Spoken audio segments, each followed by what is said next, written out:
Okay, I was about to start this channel update, but it looks like there's going to be glare, and the train just went by, so perfect timing. Alright, what's up guys, Shuckleking here with an update video. I don't know if I've ever done one, I probably have in the past, but second half of the video I'll have some visuals for sure, but the first half of the video is going to be just me talking, so if you want to just tab at and just listen and enjoy my beautiful voice, then you can definitely do so, but if you want to enjoy my beautiful face, it's right here. So, updates, yeah, Pokemon Draft League. How did the P4G go? Well, it's still going on right now. I'm recording this on July 8th. So right after semifinals have been uploaded. Finals have not been played yet. I believe Joey and Uzi, not spoilers, I'd imagine, whenever this goes up, are going to be playing Wednesday night EST. I think that's the plan. And then, obviously, the final video is going to go up on Sunday. So, it's not over yet, but it's over for me. And it was quite an interesting ride. I mean, the hacks I got in the last 6 weeks of the season was incredible. That was a very fun ride. And it's not like they were free wins. Like, I think I still had chances to win, even if I didn't get the hacks news games. But I definitely benefited from it. And I definitely had a fun time embracing the hacks. There were made less than a handful of people that did not enjoy me embracing it as much as I did, but I think a high majority of people had a fun time watching how the season went down, similar like how Gator did his SBL2 run, and then obviously losing in round 1 of playoffs, which I definitely predicted I was going to lose in round 1 to a 6-0. It was a 5-0 to chase, so I was definitely happy about that, but definitely would have liked to have made and won finals, but it's definitely okay. In real life, I'm pretty busy. I have a bunch of interviews for new job positions and such, and seeing family and friends. Summer, I just travel a lot more often, so not having to worry about scheduling another game or two, definitely fine. And I will be doing Draft League for the summer, don't worry about that, and it will be a little bit easier to schedule these games, which I'll talk about in a bit. But yeah, I think this P4G season was super successful. I mean, we had people leave at the before the season started, which definitely unfortunate, but even with those circumstances, I think we did very well video-wise. Now, I think in terms of like the views for the games, they didn't do as well as SPL Season 2. Like, Shuckle Premier League's obviously going to be my baby, but I really have been enjoying being in more of the administrator role. Obviously, it's Kyle's league for P4G, and AIM definitely was second in command, but I guess I was in third command, giving some input on stuff and such. So I think the seasons have run really smooth between that and SBL. Like, they've been great seasons. And even P4G, I was able, for at least the first season, or PPL, I was able to step in, I guess the first season of the rerun. I was able to contribute there as well. So I think all the leagues have been very smooth since the timer has gone back to like manageable. So I definitely appreciated that. And hopefully you guys have been enjoying the leagues that I've been at least part of the administrative team running. So I think they've been great content and really have grown. Obviously my channel, I think I'm at 1.7 subs at this point, which is awesome. Really awesome to see. And it's also awesome to see the growth of so many other people that deserve it more than I do. So it's definitely awesome to see people succeeding well. And hopefully some people could really, really flourish from all these opportunities, maybe even do bigger content than what they've been doing for Draft League. But really enjoy the Draft League stuff, obviously.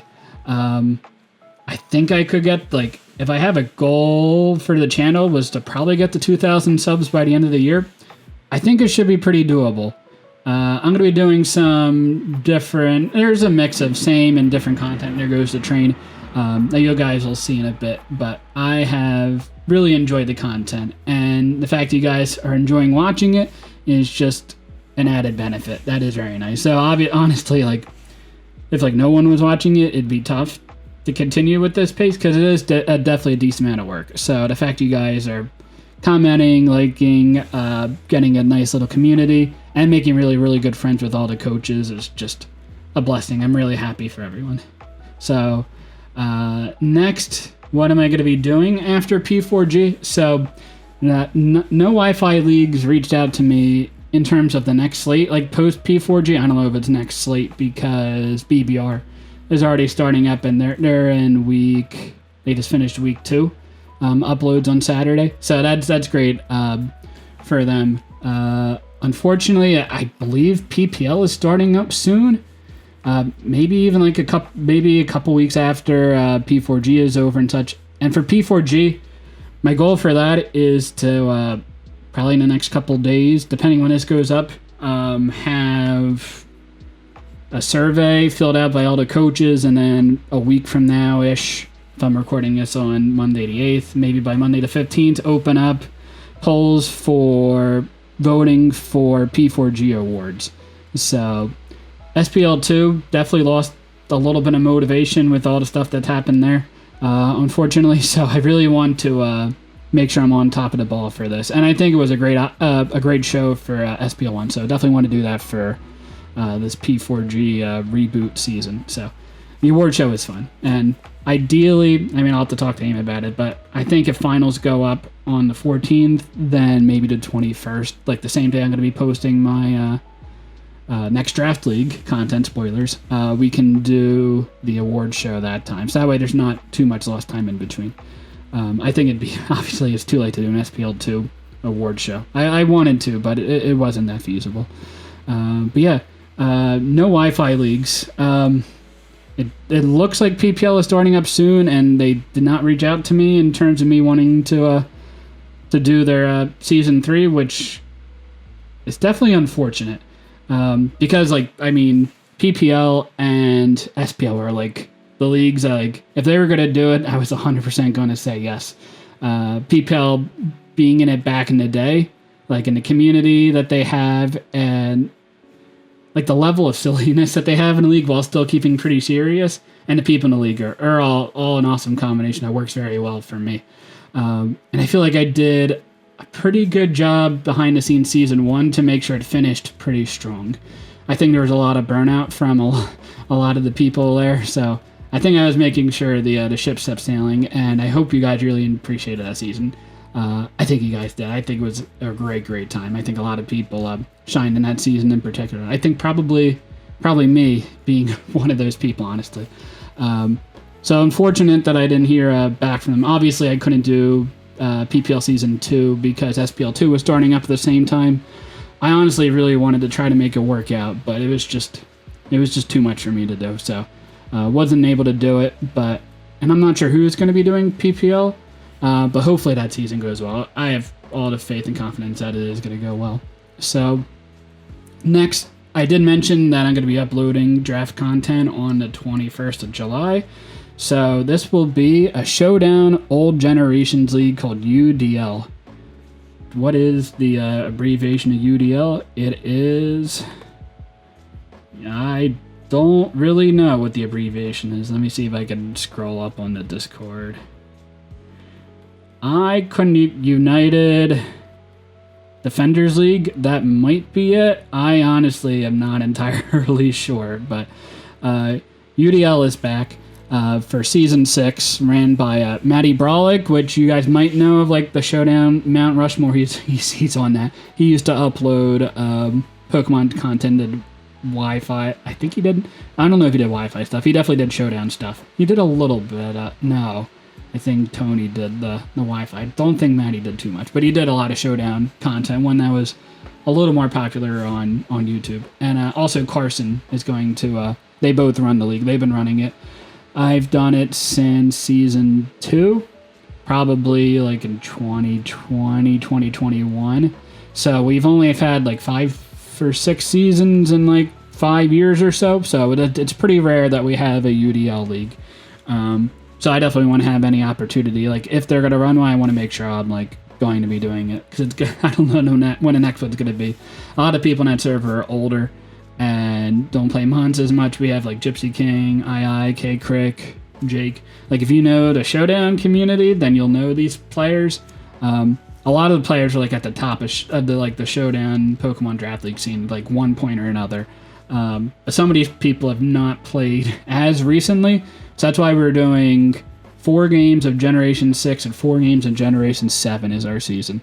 I was trying to fight for throwing in Generation 9, but it looks like that was voted down for just 6 and 7. Some people have not even played Generation 9 yet, which is which is crazy, but they're still going to do 6 and 7, so I'm very happy about that. I don't expect the videos for these games to do well, just because Showdown content doesn't seem as popular, plus older generation content is probably not going to be as popular either, but I think the quality of the games are going to be very, very good, and I hope you guys are going to enjoy the content. I think it's going to definitely be worth it.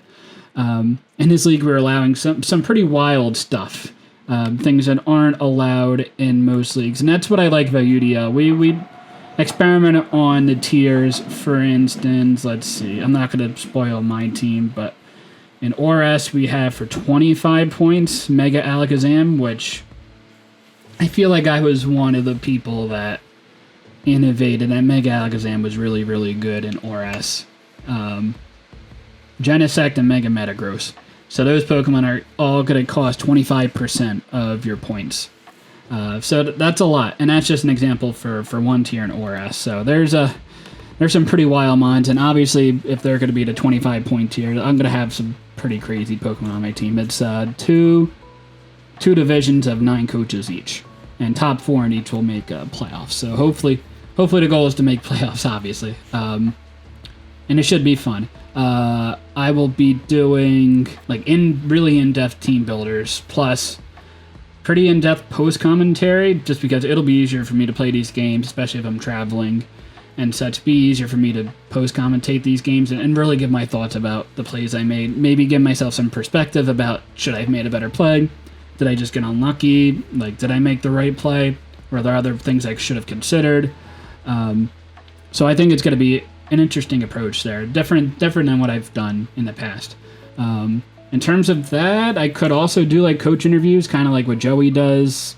Honestly, I don't know if you guys really care about the players I'm playing in them themselves.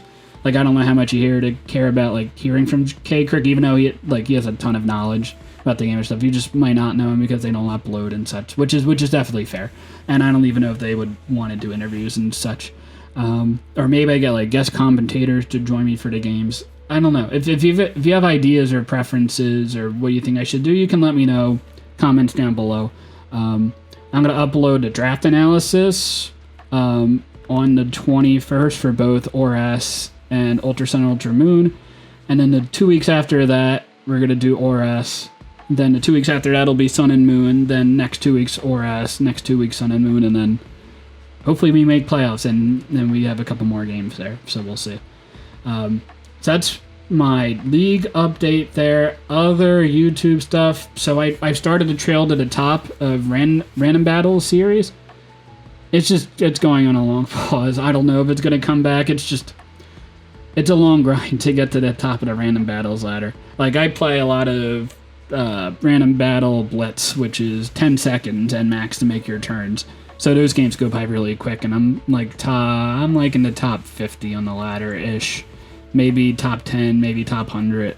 It really depends on the day and how lucky I get, but it might be something I bring up if I get closer to top 500 if I grind that account up, but I have other priorities and other content paths I want to go on that I don't think I'm going to be bringing that back, unless you guys really want me to. Again, let me know down below what you think. Streams, I hope you guys enjoyed the streams. I want you to let me know what you thought about them, but I did the building of tiers. I tiered every single Pokemon in the new game. I played a Pokerogue until I beat Classic mode. It's harder for me to stream, especially in the summer again when I'm traveling so much and I'm pretty active in real life, like trying to get the new job and other things. But yeah, I want to hear your feedback. If you guys enjoyed the streams, are there any games you'd want me to stream and such? Let me know. I said the next game I was gonna stream would be the Game Boy Advance, or I guess it's even not Game Boy Advance, it's Game Boy, just the Game Boy Pokemon trading card game. Maybe it was Game Boy Color. I'm not sure, but I can play it on the Nintendo Switch emulator, so I'd like to do that, and that would probably be the next game I would play if I did stream. And long term, I have a couple games here. Nope, I don't have Legends Arceus would be a game the stream. Maybe Civilization 6. Maybe Paper Mario and the 1000 Year Door, the remake. So I played the original, the 1,000-Year Door, but it's been 20 years since I've played it. Probably about 20. I probably played it in the... No, 20 years? It can't be. It might be a little bit sooner than 20 years, but it's probably close. The game is old, so... And honestly, I haven't played any of the Paper Marios since, because people said it's the 1,000-Year Door is the best one, so... yeah, if you guys want me to play any of those on stream, let me know. So next we'll talk about, I went to TooManyGames Expo, which is video game, card game, board game, just nerdy convention in Oaks, Pennsylvania, which is like less than a 30-minute drive from where I live. So I figured I would go to it. And I got some stuff. I will show you some of the merch that I got. So, who is this? This is from Art of Nick Lanza. So shout outs. A couple pretty cool art prints we got. So we got this Lavender Town. We have Delfino Square, and then here we go, Viridian Forest. So just little posters, size my arm. I'll post them up like in my house at some point. I think they're pretty cool. Shout outs to Nick Lanza. Let's see, I had to get socks. I got Meow socks, Gary socks. What else? I have a bag of crap that I got.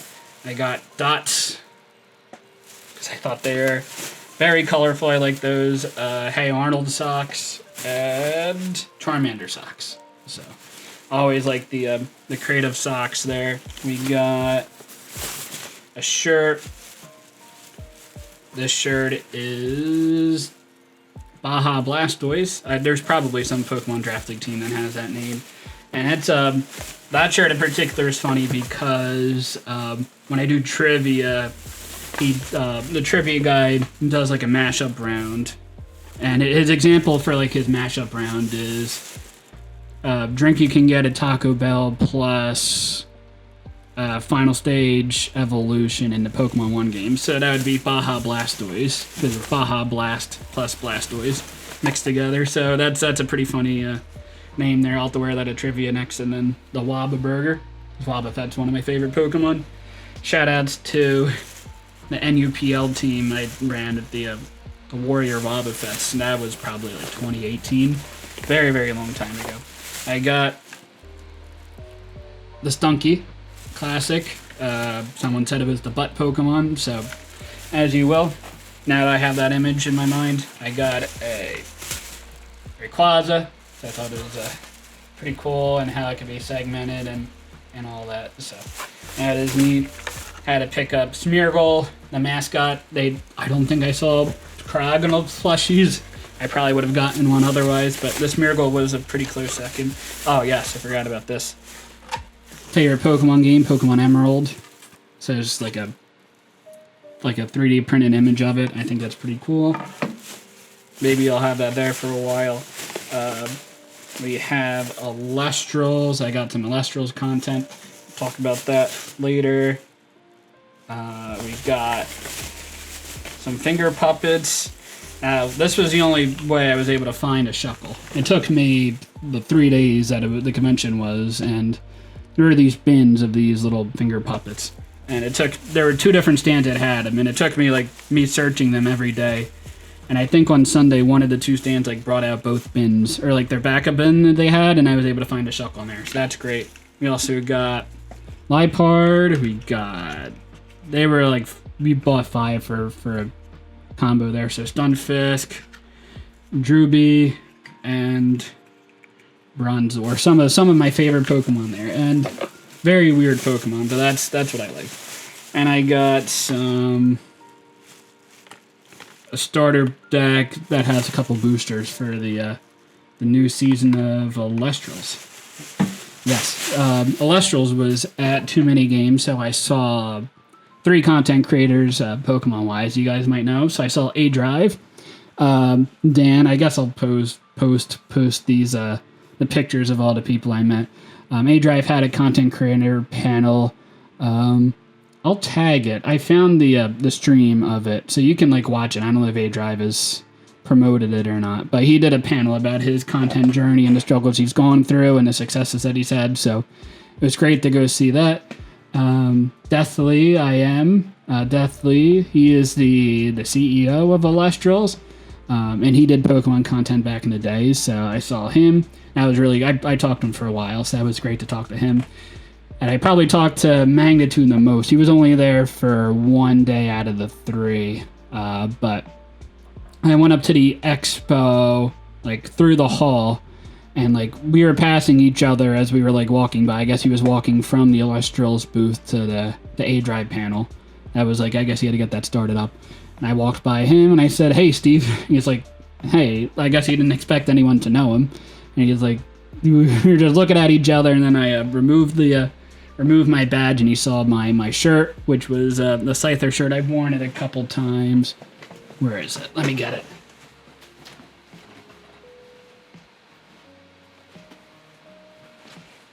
Yeah, so this shirt, and then he recognized that we just had a really long embrace there. He immediately knew who it was after that, because we were like trying to figure out if it was going to be feasible for me to go to TooManyGames. My plan was just to go Friday, and I knew Steve was going just Saturday, but going to see family, the weather was really bad, so I didn't go see my family that weekend. So it was really nice to talk to Magnitude, and probably 80% of the time we talked, which was probably at least 3 hours, was just talking about like 2016 basketball. So that was really great. We talked about Elestrals, and then maybe 1%, 2% of our time we talked about Pokemon. So that was definitely funny there. But Steve, obviously a great guy. At the end of Saturday night, when the Expo Hall was closing, I offered to drive Steve to his car because it was like pouring rain, and I moved my car like in front of the Expo Hall, and it took us like 15 minutes to try to find his car in the dark and pouring rain.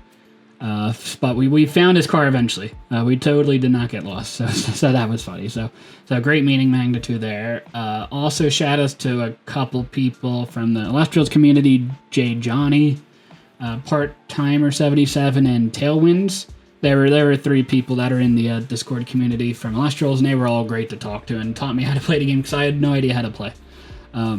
So I got a couple games in from just starter decks stuff. So I played people that had like legit decks and stuff. So I didn't win any games. Not that I was trying to win. Outside, I guess, beating A-Drive in my very, very first game. But he was showing me the ropes and all that. And so I guess he wanted me to win. I told him not to let me, but it was fine. So that was fun. Also saw Root. Shout outs to Root and his Draft League content. Definitely go check him out. I met Root at the Under the Radar's wedding, Kelly. And I saw him taking pictures at the A-Drive creator panel. I was like, is that Root? I'm pretty sure it's Root, but I didn't want to disturb him in the middle of the panel, and he came up to me. He was like, "You're Shuckleking." And I was like, "Okay, yeah, perfect." So that was awesome. I played a bunch of Mario Double Dash as well for the GameCube at the convention, and I'm local to the convention, so I knew other people from IRL that I also hung out with. So that was very, very fun time there. Also was able to convince my card shop Gamers Heaven check out. And maybe I'll put a description down below. They're very popular on TikTok. I don't have one, but Gamers Heaven's pretty popular there. So I talked to them, and I think they were the card person in charge in Gamers Heaven knew about Elestral. So it looks like we're going to be stocking their content now after the convention. So that is very cool to see. I also got from the A-Drive content creator panel. I got all these cards, which they're all bent up now, which I take very bad care of the cards. But we were all trying to pull an Elestral, and I don't think anyone in the crowd did draw an Elestral. But I have some Elestral cards, which is great. It'll lead me to my last point that I got this box from a long while ago that I never opened. So we will open it now. I don't know if you guys know what it is. I don't think I have mentioned it. I probably mentioned it. I have gotten the box. Ah, nice. There we go.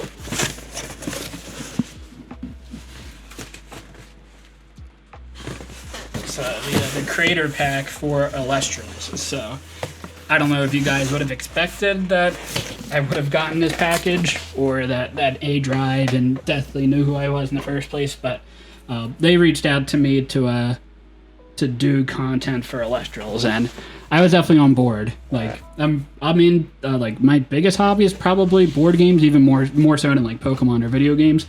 I don't play a ton of card games necessarily. Like, I know how to play Magic, I know how to play the Pokemon trading card game. I played Yu-Gi-Oh! Long time ago, but I haven't really deep dived into one yet. And I did back the original Kickstarter, so I got 2 starter packs. Okay, this guy, which I don't know all the terminology yet, that's the guy I played most of the weekend, was that grass deck. And I have a couple of the stuff that came from the original Kickstarter, but now I have this Elestrals box here. Maybe I'll do a separate video to open it, but I plan to go in depth with this box. Now, the plan was to not know anything about Elestrals and deep dive into it and like learn the game from like a beginner perspective. I know a little bit about the game now, so I think that's probably going to be better and easier for me to get into. I wanted to do content before for this. Obviously, they're on their second set, and other creators are getting the big boxes for the second. I guess the second set of Elestrals that has all the rest of the elemental types there. I don't know if that terminology is right. I got to get the Elestral terminology down correct, but probably better than I know the basics of the game. Now that I don't have P4G, I have a little bit more time to devote to really doing Elestral stuff. I know I have like figure out a setup with my phone to like stream like in front of my desk and like see all the cards and such. So got to figure all that out, but I'll open that up. I probably will do like a starter deck deep dive like once a week, so maybe on the Wednesdays. So maybe starting the 24th, I will do some Elestral stuff every Wednesday and then have UDL every Sunday. So I think that'll be a pretty cool opportunity there, something different. Maybe I will get some second edition Elestral stuff if you guys enjoy the content. Maybe I'll pull some different people over to the channel, which I think will be cool. But yeah, if there's any other content ideas you want me to go over, let me know. I do want to do some more music stuff on the channel. I think you guys should... Oh, I also have this.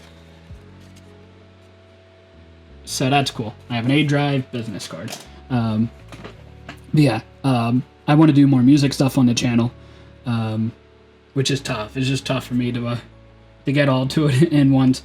Like, the skits are really hard for me to do, and now that I have even less time, it's harder for me to do the skits. But I want to try to when I do have the time. But music-wise, I'd like to get at least one music video out by the end of the year, so you guys should really hold me to it.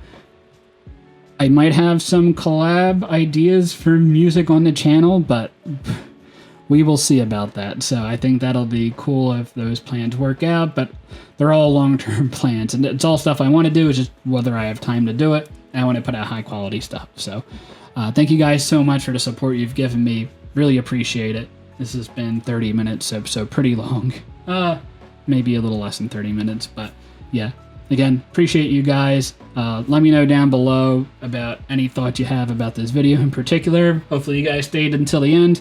I'll do some weird skit video about me going into Elestrals, but if you guys reached this far, then you guys are the first people to know about it. I told Leo about it. Maybe I told like 3 or 4 people about it, but outside of that, you'll be the first people to know. So yeah. Yeah. All right. I think that's it. Next time. Later, guys.